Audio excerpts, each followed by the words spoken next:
Yes, the idea is exactly what you said. So in essence, to provide visibility to the network and to, in essence, let people see what is happening, not just on a standard network, but also on a containerized application environment. This is where eBPF comes into the game. So I will now tell you a few words about ntop. So we are a company based in Italy that we develop mostly open source network traffic monitoring applications. We have started about 20 years ago, and since then we have spent a little bit of time in network monitoring, but also in other areas such as high-speed packet processing, deep packet inspection. So we have a toolkit named NDPI that is available on GitHub as most of our code. Also on cybersecurity, where we try to fill the gap between monitoring and security, so that we don't not just see what's bad, but we also stop threats as much as possible. So part of our activities is basically network traffic monitoring. So that is the core of our company. What is that about? So in essence, if we look at Techopedia or to any other online website, it is defined as, in essence, a way to ensure availability and smooth operations on a computer network. And typically, this is performed through network sniffing.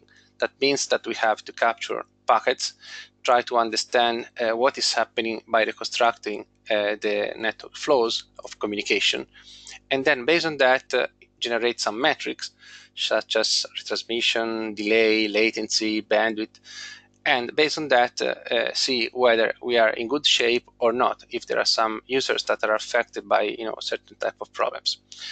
And because of that, we have to fight against the network speed, because every year or every at least 2-3 years there is a speed bump.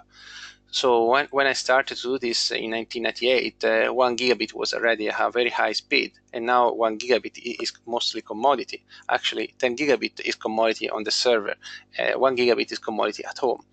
So this means that we have to process more and more packets, and that the amount of information that we receive is always increasing. Because of that, we need to find smart ways of doing network traffic monitoring without using the whole CPU cycles simply for processing packets. But traffic monitoring is interesting, not just because it's a fascinating topic, but because in essence we have to do measurement, and with a measurement it is possible to improve certain situation, because otherwise we simply have to rely on users, so that whenever they can come and complain that there is something wrong, we have to fix it. Because this is not a good approach, the idea is that we have to instrument our devices and our systems so that it is possible to provide data, so that whenever there is a problem or a user complains, then we have some evidence of the problem in case something bad happened, or we can report to the user, okay, this is due to a certain misconfiguration, or at least provide a positive answer to the question. So it is very important to monitor. And in order to monitor, in order to provide service, we have to make sure that we have control over our devices and our services. And it is not possible to do that unless we are able to see what is happening with high level detail, so that we can monitor not just volumetric data, such as number of bytes, number of packets, but also to care about metrics that are becoming more and more important, such as latency. And this has to be correlated with users, with processes, and today we are talking about containers. So it's important not to just provide a number, but to also put this number into a context and to see whether, based on a certain activity, this number is good or not, and in case it is not that great, do some improvement. This is the goal of traffic monitoring. Now, we have been in this business for about 20 years, as you have seen at the very beginning. And one of the main ideas in this business is that packet never lie. So it means that if you are able to monitor traffic, if you are able to look at packets, so if you are able to make some conclusion based on packet evidence, then we are right. Unfortunately, this is not always the case. This is not that simple. First of all, because the trafficking is increasing continuously. So we have more and more to process in order to answer this question. Also because the traffic is changing. If you have to look at 5-10 years ago, the traffic patterns you were able to see are very different from what you see today. So you see there are big content delivery networks. You will see that the IPv6 is becoming more and more important. We see that security is another interesting problem to face with. But there are other changes in protocols. As you can see, encryption is becoming, a big problem now, because we are unable to look at the traffic content, but we have to look at the traffic packet without going too deep into it. So this has put a lot of pressure on people like us, that we had to improve our the packet inspection toolkit and our application to take into account these new changes. So packets are good, but they are a sort of a problem. And if I have to look back at 2009, this is a picture of what we have done about 10 years ago. So as you can see, we were talking about packets. Okay, so we have a network. From the network, we try to extract some packet with a tap or a mirror. So we process this traffic as fast as possible, and then based on the packet we receive, we produce some metadata. Again, this was 10 years ago. If I have to look at 2019, this is an example from our open source ntopng application. You will see that there are some nice graphs at the top, in red, where the data is stored on influx, and ntopng is saving metrics, storing metrics into the database and retrieving them. But still, we are talking about packets. So it means that the faster is the network, the more packets we have to process. And this is a problem. Not just because of the volume of the traffic, but also because conceptually there is no evolution in this business, because we are still doing the same thing we have done 10 years ago, simply faster, and we had to face with new challenges such as encryption or new protocols, but nothing really happened into this market to make this market a little bit different, because we are still talking about packets or a compressed view of the packet that is called the flow. So it means that we try to group packets with the same 5 tuple, the same protocol, source IP, destination IP, source port, destination port, into something meaningful that is compressed with respect to the packet because it contains less information. Now, how can we improve this? How can we go beyond this? Because like Daniela said, in modern environments, there are containers, and containers are very dynamic. Whereas here, we see that the dynamicity is on the number of packets, but the number of interfaces is very static. So we have to face with something different. And we also have to face with the fact that packets are not able to tell us everything. So for instance, in order to monitor Skype traffic or any application that is using a protocol that is not documented, we have to do the packet inspection, we have to do other techniques to try to group the traffic according to a certain application. So we have to fight against the complexity of this business. Instead of, for instance, using a different approach, that means let's have a look at what the application is doing on the system, and let's bind traffic to the application so that we are sure 100% that we are doing a good job without having to deal with the complexity and the number of volume of packets that are present in modern network. So in essence, packets are still a good paradigm. In many environments, are the only choice we have. But on the other hand, we have to also look at the systems, look at the way people are deploying services. And this is radically different from 5-10 years ago. And therefore, the answer we have to provide have to be a good answer with respect to this changed environment. We cannot say, give me a mirror port where I can see all the traffic of all containers, and then I will try to glue everything together, because this is not a good answer, because we need some extra tools that are able to give us system introspection, so that it's possible to classify a certain traffic with a certain container or service. In particular, containers have changed significantly this market, because in a way, if you look at this picture, they are a lightweighted version of machine virtualization. In essence, there is no hypervisor. And what you can see is that all the containers are sitting on top of the same kernel. So it means that they're very lightweighted, they're portable, they provide a way to isolate processes from one from another. And also because of that, because they're very cheap in terms of resources, people tend to use them very often instead of running them as a processes. And the market of containers started basically in 2013. I mean, the new market, because containers have been out, at least this type of technology used by containers by since much longer. They started in 2013 with Docker basically, and today everybody is using that. Not just because they are very good, but also because they allow to change the way applications are designed. In fact, if you look at modern architecture, so we move from a monolithic architecture to a microservice-based architecture, where everything used to be generated or produced by a certain machine, a certain server.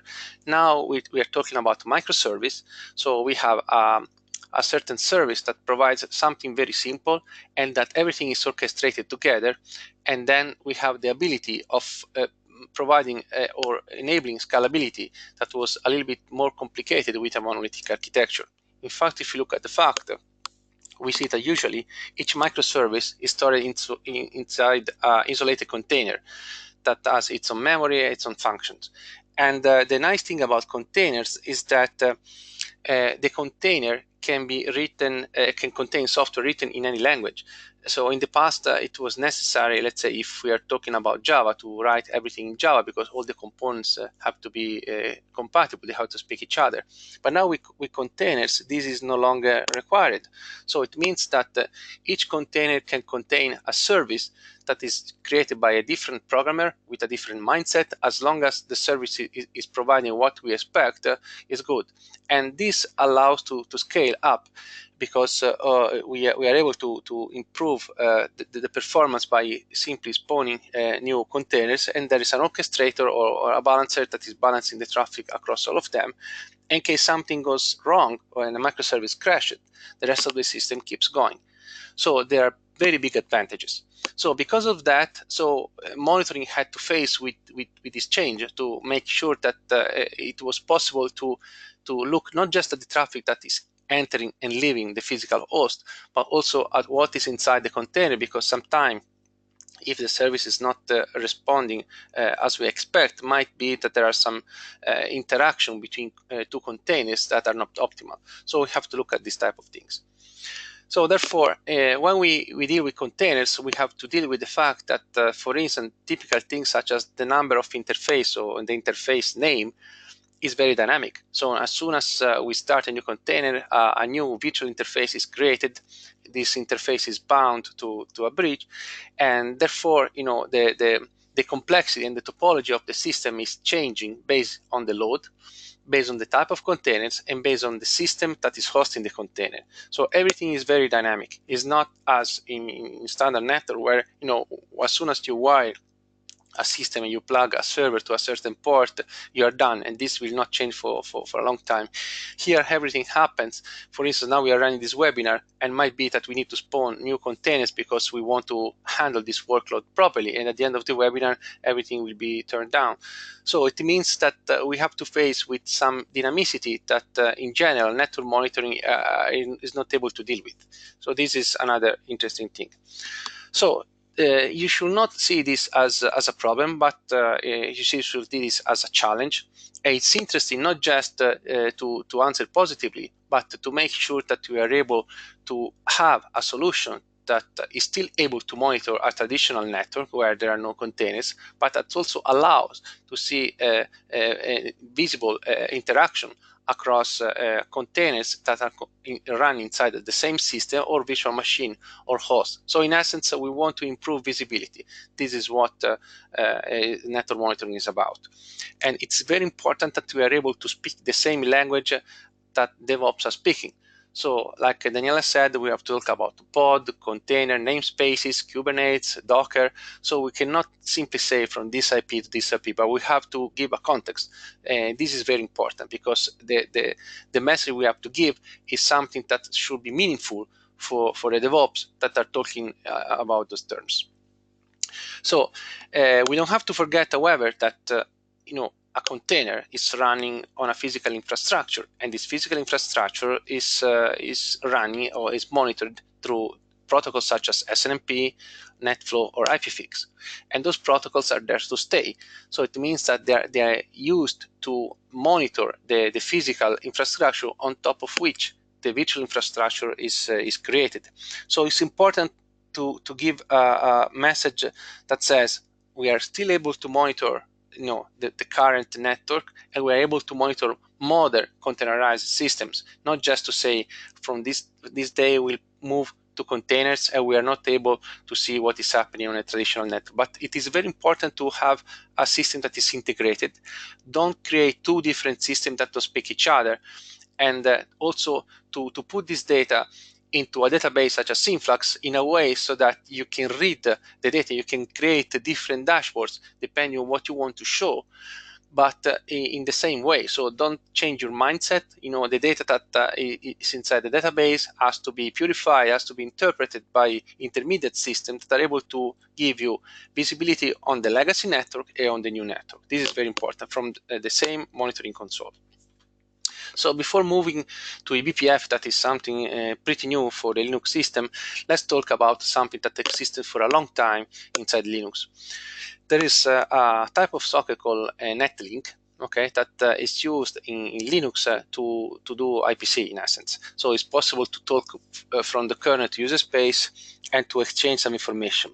Typically, this is used for monitoring networking configuration. So for instance, the popular IP Route 2 tool is using that to see how the system is configured and to inject or remove rules. If I have to look at NetLink from the monitoring perspective, it's possible to use a NetLink also for monitoring socket. And sockets are the basis of communication inside Unix operating system. Unfortunately, NetLink is not very advanced, because the only events that NetLink is giving us are the events for destruction. So it means that whenever a TCP or UDP socket is destroyed, so we receive a message. So we are able to see what happened before, what we are not able to see in real time what is happening, or to see as soon as a connection is created, a message that says there is this new communication. So NetLink is a good idea, as I will show later in this webinar. However, it needs to be complemented with something more dynamic that is triggered as soon as an action is performed. And this was the reason why we jumped onto eBPF. If I have to talk about BPF, that stands for Berkeley Packet Filter, I have to go back to 1997 when Steve McCain and Van Jacobson from Lawrence Berkeley Lab introduced this as a technology for filtering traffic. And this is a very popular technique used with tools such as Wireshark, TCP-dump, and so on, that allows to capture traffic and to filter the traffic into the operating system kernel, so that only packets we are interested in, let's say TCP and port 80, are sent to user space, and all the rest of the traffic is not delivered, so that we can improve in terms of performance and overall data exchange. However, the way BPF was implemented was limited only to packet filtering, and this was the reason why it has been renamed to CBPF, so classic BPF. This means that the lessons learned from the original BPF have been applied to the new eBPF. That E stands for extended BPF. That is in essence a virtual machine that is run inside the Linux kernel, that allows you to run and inject some code from user space to the kernel, and the code runs inside the kernel. This is very important because it allows us to move our monitoring metrics into the kernel and read them from user space without doing the typical path that allows us to send everything from the kernel to user space, because this is much more costly. Because one of the things that I want to stress is the fact that monitoring has to be cheap in resources. Monitoring doesn't have to influence the system, so the CPU load, memory usage, and so on must be very, very limited, if any. That means that monitoring is not changing the way the system is working, but is simply providing you visibility without putting too much pressure on the system. system, because otherwise people wouldn't run monitoring tools.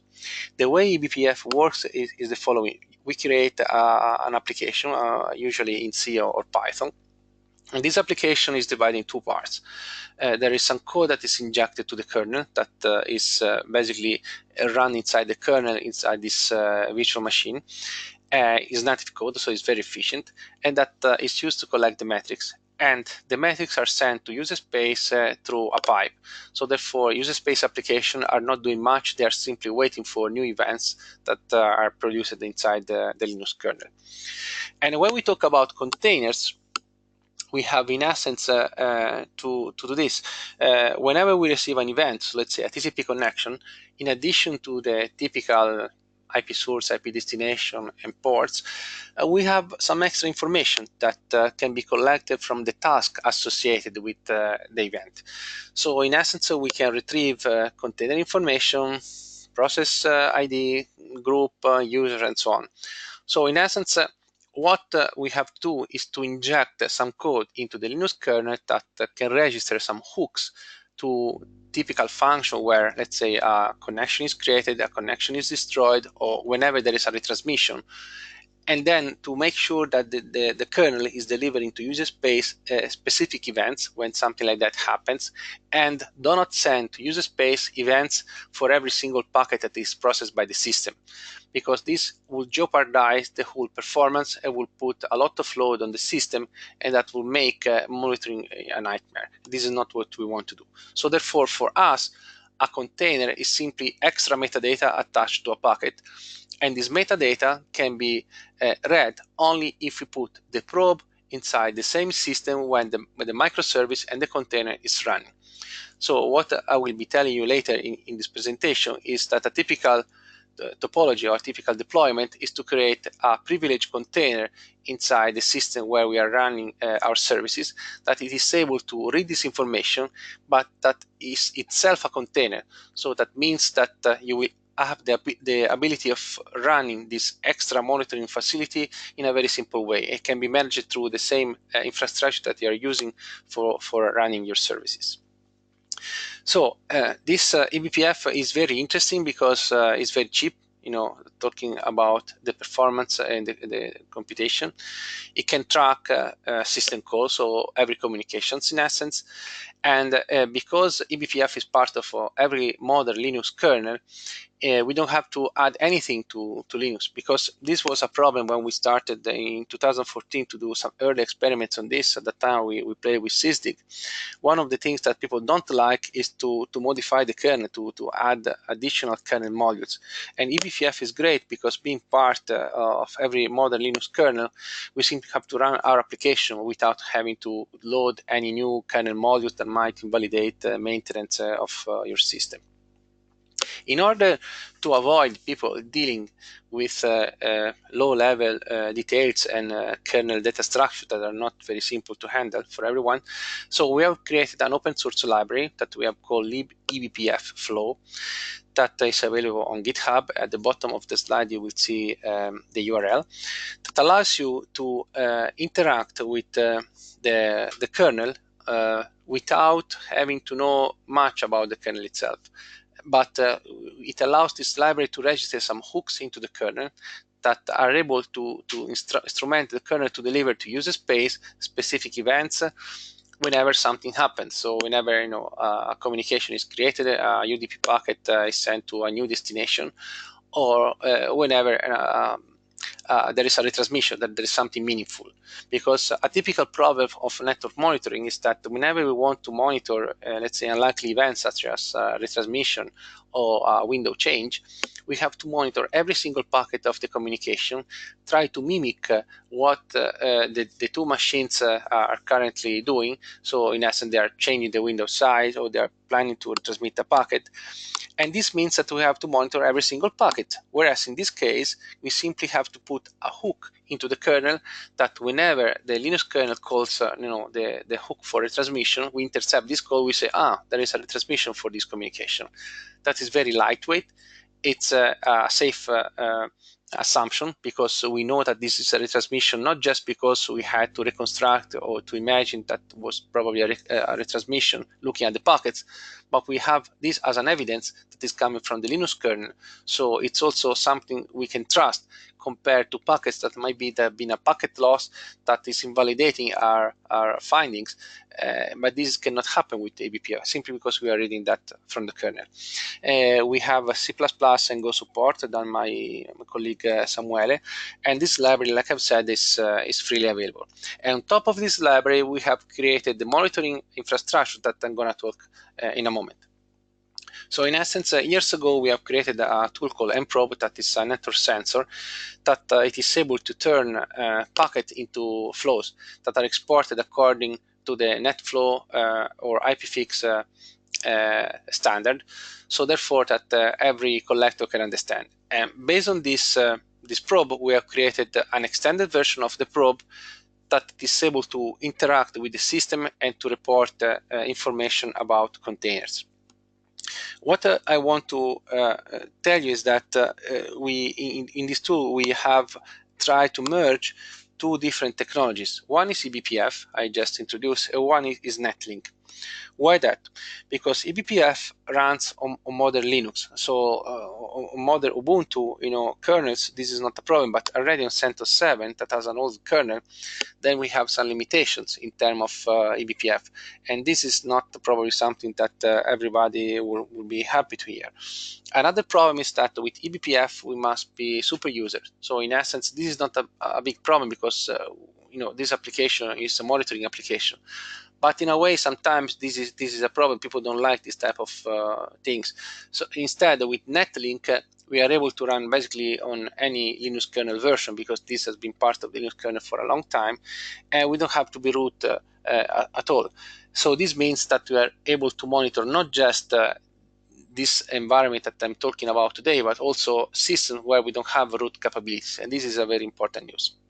Unfortunately, the difference between eBPF and NetLink is that eBPF makes sense whenever we want to export information about flow creation, termination, or update, like I've said, whenever there is a retransmission. But it doesn't make any sense to put inside the Linux kernel a hook that it is called whenever a packet for a given flow is received, because otherwise we'll be putting too much load on the kernel. Because of that, our probe is using both eBPF and NetLink, because NetLink allows us from user space to periodically poll the status of the communication present to the Linux kernel and to read this information. So eBPF is promptly reporting a new communication or failed communication. So for instance, you're talking with a TCP port that is closed, and NetLink instead is reporting us information about the number of bytes, the latency, the round trip time, this type of information that is currently present into the Linux kernel. So this allows us to have a probe that is very cheap in terms of resource usage. In fact, just to give you an idea, this probe that we have created called mprobe mini, as you can see, is using less than 1% of the CPU and very little memory, because we don't have to store any flow information in memory as a typical probe will do. But we simply have to read this information and transmit this to a remote end that can accept this information and treat this as a standard flow, as with IPFix and NetFlow. And this is a very good news, because it means that we are able to monitor a system without putting almost any zero load on it, because we don't have to use as much memory as the number of containers that we are monitoring, and the communication between the probe and the kernel is limited to new communication or to periodic updates. So we are not really paying a fee for every packet that is exchanged, but we are very efficient in terms of resource usage. Just to give you an idea, this tool is talking with remote services through JSON, and it's able to see, as you can see in this example, this is a typical example of communication. First of all, we see an accept, so a communication is accept. In this case, we are saving data periodically into InfluxDB. So there's an accept and then a close. So it means that we are able to monitor, the beginning and the end of the communication, and to receive, when we close the socket, also an update through NetLink of the number of bytes that's been received, or periodically, let's say every minute, we see an update and about this data.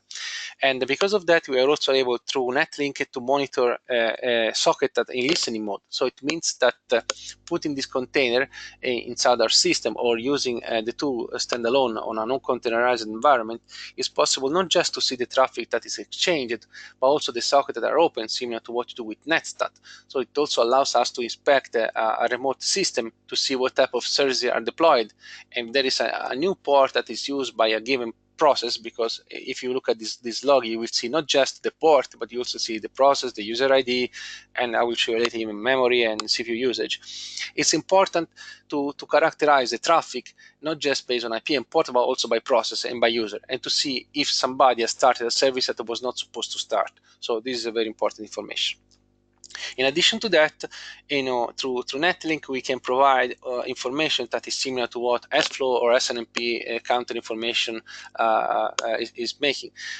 With the exception is that in our case, we not only provide you, let's say, interface error or octet in, octet out, but we also provide a context. We can tell you exactly what is the container that is using a certain visual interface and what is the traffic created by a certain container in and out, so that we can characterize the communication between two containers, so across containers running on the same system, and also to see what portion of the traffic sent over the internet belongs to a certain application.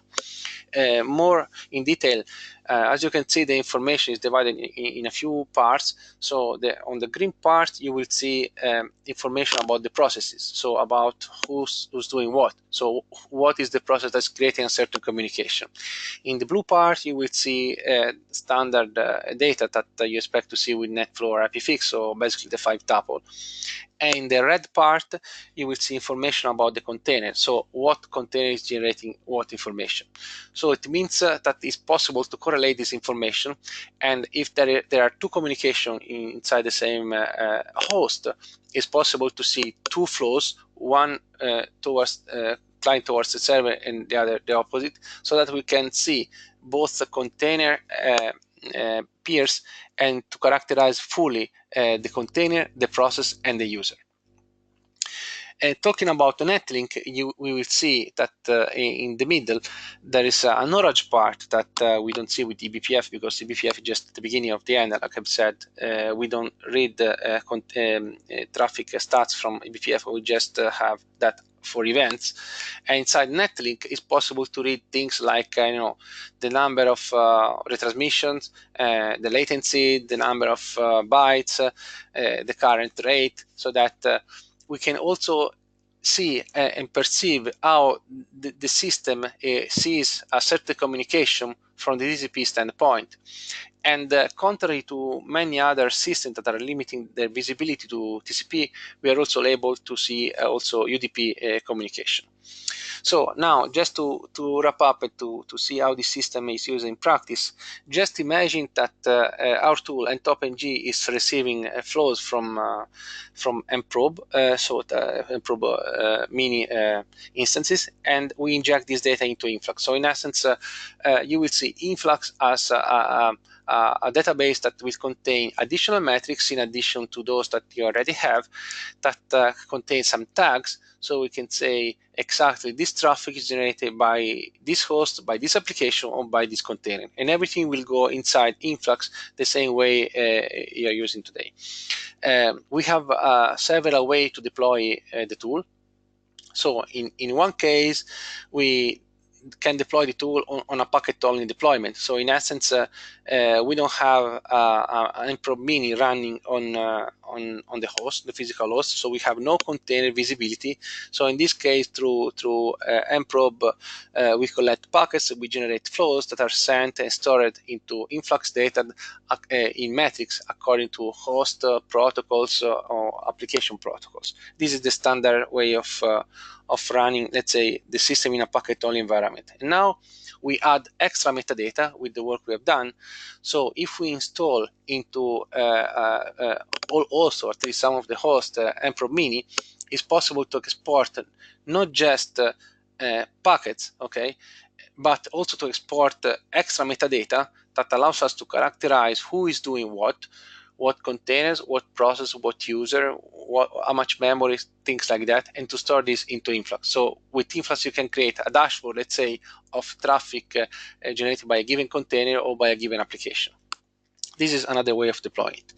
And the third way of deploying it is in a fully packetless environment. So in essence, you install nprove mini in a privileged container into your system that is then able to monitor all the containers running on the same host. And this nprove mini will deliver through JSON flows to ntopng that we store them into Influx as metrics, so that you can see exactly the same information that I showed you before with packets, but in a very lightweight version, because we are able to characterize the traffic based on the application that is generating the traffic, so that whenever we see, let's say, traffic generated by the Skype.exe application, we can say this is Skype for sure, not just because we do DPI, but because we are sure that this is the traffic generated by this tool.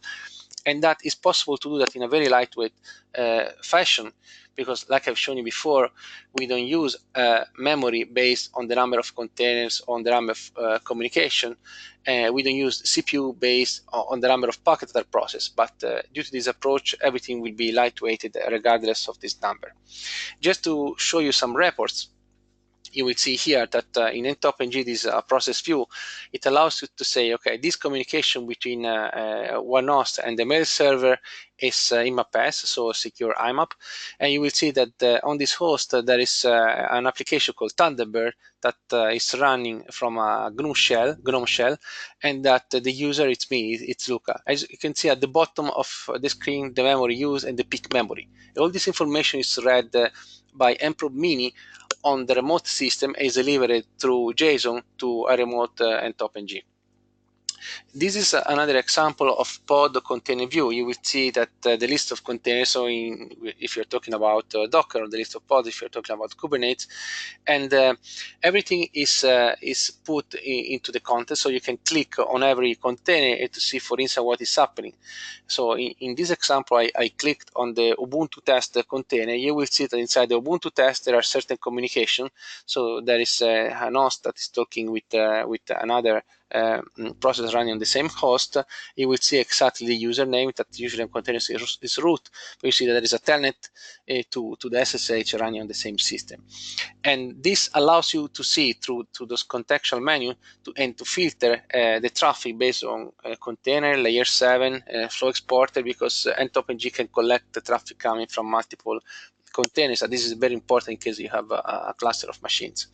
And like I've said, all the metrics are stored on Influx, so you can use ntopng to read this information and to interpret this information, as you can see in this graph, or you can create your own dashboard on Influx using your favorite tool, because all the monitoring metrics will be stored there. You can also trigger alerts based on the information that you store there. Let's say if you're saving the traffic or the memory used by a given application, in case there is too much memory or the latency of the communication exceeds a certain threshold, you can emit an alarm automatically using the Influx facilities.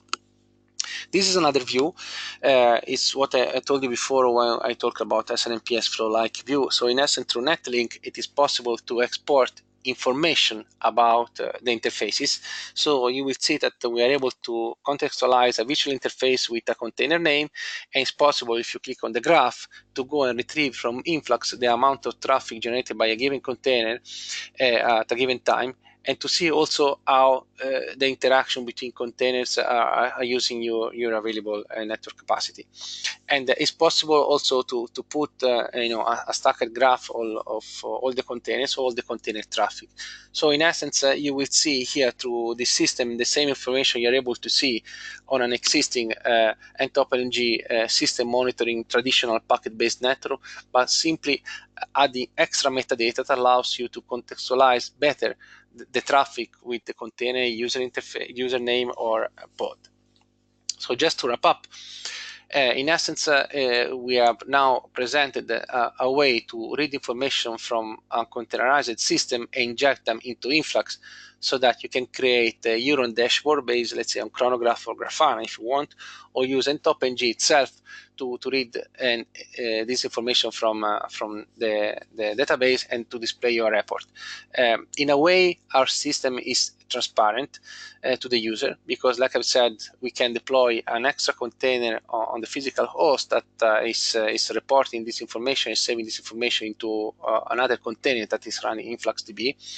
The system is very lightweighted, so this is very important, and it uses both eBPF for reporting prompt information about new communications that have been created, or things like a retransmission that are very relevant for network monitoring. And through NetLink, we are able to periodically monitor and update metrics about communication, so that it's possible to report not just typical byte and packet counters that you will read from NetFlow or IPFix, but also more important metrics such as latency, retransmission, or the capacity, the link capacity of the communication between various hosts, processes, and users. So it allows you to give extra information to an existing monitoring system.